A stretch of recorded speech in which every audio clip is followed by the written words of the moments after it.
If you believe that karma is simply punishment from higher beings, then this video likely isn't for you. And if you don't believe in the existence of karma at all, then you'll likely not understand this. However, for the rest of you that remain, we shall continue. Karma is widely misunderstood because it has been framed through the lens of morality, punishment, and cosmic judgment. In reality, karma does not function as a system of reward and consequence administered by the universe. It functions as energetic continuity. Karma is not about what a person deserves, it is about what is still moving. At its core, karma is the tendency of energy to continue in the direction it has already been set in motion. Thoughts, emotions, beliefs, reactions, and identity states all generate momentum. When an experience is fully processed and integrated, that momentum completes and dissolves. When it is not, the energy remains active and seeks expression, resolution, or coherence. This ongoing movement is what people experience as karma. Nothing in nature operates on moral judgment. Morality is a projection of beliefs originating from the human mind. Gravity does not punish falling. Fire does not reward warmth. Biological systems do not evaluate worth before responding. They simply follow laws of motion, conservation, and adaptation. This explains why karma often feels like fate. When people are unaware of their own energetic inertia, they experience repeating patterns as external forces acting upon them. Relationships echo past dynamics. Emotional reactions feel disproportionate to present circumstances. Similar challenges arise again and again in new forms. These repetitions do not correlate reliably with goodness or badness.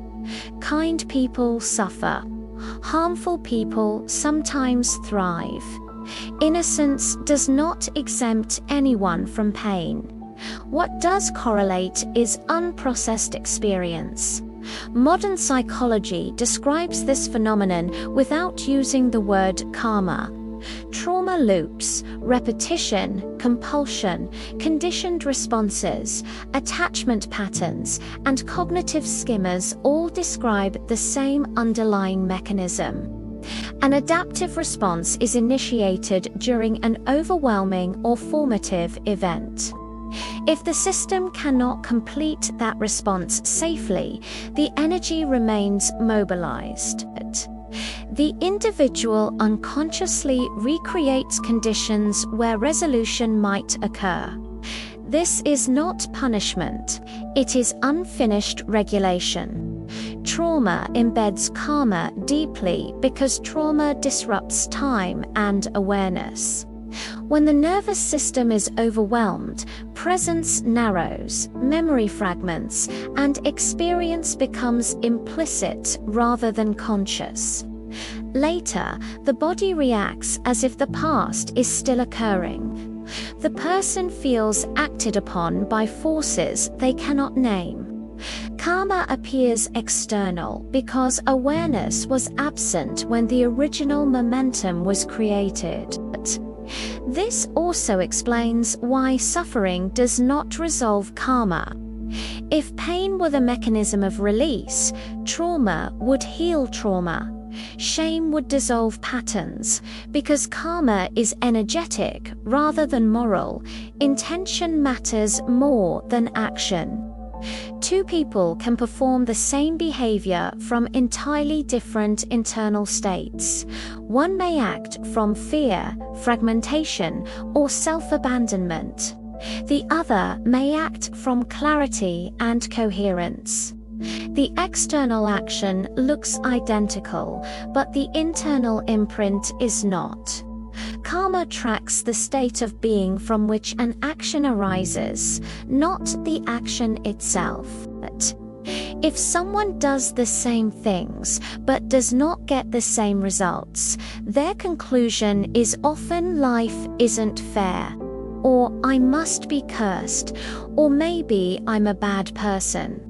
The truth is, life is fair, but it is working in ways that few bother to understand, and instead ascribe moral significance to every moment, and punish and judge each other as they believe life punishes them. It is not. Once karma is fully understood, you'll be more easily able to navigate life, or at least understand why you didn't get the results you wanted, and how you can come at things in a different way next time.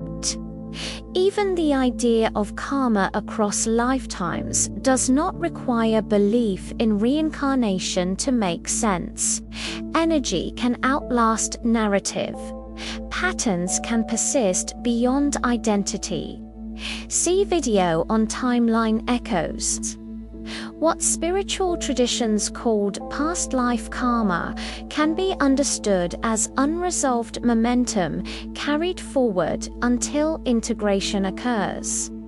Identity dissolves, patterns remain, unless awareness completes them. Karma ends through awareness, not endurance. The moment a person can see a pattern clearly, feel it without becoming it, and choose differently without forcing change, the energy. No ritual is required, no repayment is necessary. No cosmic forgiveness is demanded. Consciousness itself alters momentum. It does not need to take years or lifetimes. It can end instantly.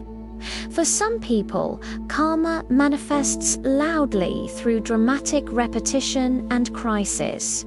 For others, it appears as subtle pressure. Some individual systems are highly sensitive to misalignment and feel discomfort quickly. Others require intensity before awareness emerges. This is not hierarchy. It is nervous system architecture. The simplest model of karma is also the most accurate. Energy remembers until consciousness arrives. When consciousness arrives, memory becomes wisdom, motion becomes choice, and repetition gives way to freedom. When people speak about unresolved past life karma, what they are usually sensing is not a literal moral debt carried by a soul, but the persistence of unfinished energetic patterns that were never brought to conscious completion. Energy does not require memory of a story to continue moving. It only requires momentum. An experience that overwhelms awareness creates motion without closure. If that motion is never integrated, it does not vanish when a lifetime ends, an identity dissolves, or a narrative changes. The storyline may be forgotten, but the pattern remains. What survives is not who someone was, but how the system learned to move, protect itself, orient toward threat or safety, and define identity. This is why unresolved karma from other lifetimes rarely appears as clear memories. Instead, it shows up as strong tendencies that feel innate and inexplicable. A person may feel deep familiarity with certain emotional climates, roles, or relational dynamics without knowing why. They may feel disproportionate fear, grief, responsibility, or longing that does not trace cleanly to current life events. They may repeatedly encounter the same themes in different forms, even when they consciously try to avoid them. These patterns persist because they were never met with sufficient awareness at the time they were formed. In many cases, the conditions of a life did not allow for integration. Survival, collapse, trauma, or rigid belief systems prevented the energy from completing its movement. When awareness could not stay present, the pattern froze mid-process. From an energetic perspective, a new lifetime does not reset momentum. It simply provides a new context in which unfinished motion can attempt resolution. This is not punishment or cosmic bookkeeping. It is the system seeking coherence. It is also important to remember that time is not linear. So past lives are not truly in the past as most understand it, but will continue using this expression for the sake of comprehension. The past life that you are currently echoing in terms of karma has more to do with resonance and experiences you share with that timeline in relation to where you are now. Unresolved past life karma often expresses itself through strong identity pools. A person may feel bound to certain roles such as rescuer, martyr, authority figure, outcast, protector, or exile. They may feel compelled to repeat particular relational configurations, even when those configurations cause harm. They may carry a persistent sense of guilt, duty, or vigilance without a clear origin. These are not character flaws. They are survival strategies that outlived their original environment. The reason some people carry more unresolved karmic momentum than others is not because they failed spiritually. It is because some lives involve greater fragmentation, greater trauma, or greater suppression of awareness. When a system is forced to survive at the expense of presence, completion is postponed, momentum accumulates. This also explains why some people seem relatively free of karmic weight. They may have lived lives that allowed for integration. They may have had nervous systems capable of staying present through challenge. Or they may simply be resolving their patterns quietly and continuously without dramatic repetition. Overcoming unresolved past life karma does not require remembering past lives, reliving trauma, or performing acts of symbolic repayment. Resolution occurs the same way it always does, through awareness meeting energy directly. The key is not to chase the story of where a pattern came from, but to observe how it moves now. You don't have to do that unless it is what you want to do. Karma resolves in the present moment, not the past. When a person can notice a familiar emotional surge without collapsing into it, when they can feel an old compulsion without obeying it, when they can allow sensation and meaning to separate, the energy begins to reorganize. Integration happens when the nervous system experiences safety while remaining conscious in the presence of the pattern. This is what was missing originally. When awareness stays online, energy completes its motion. The loop closes.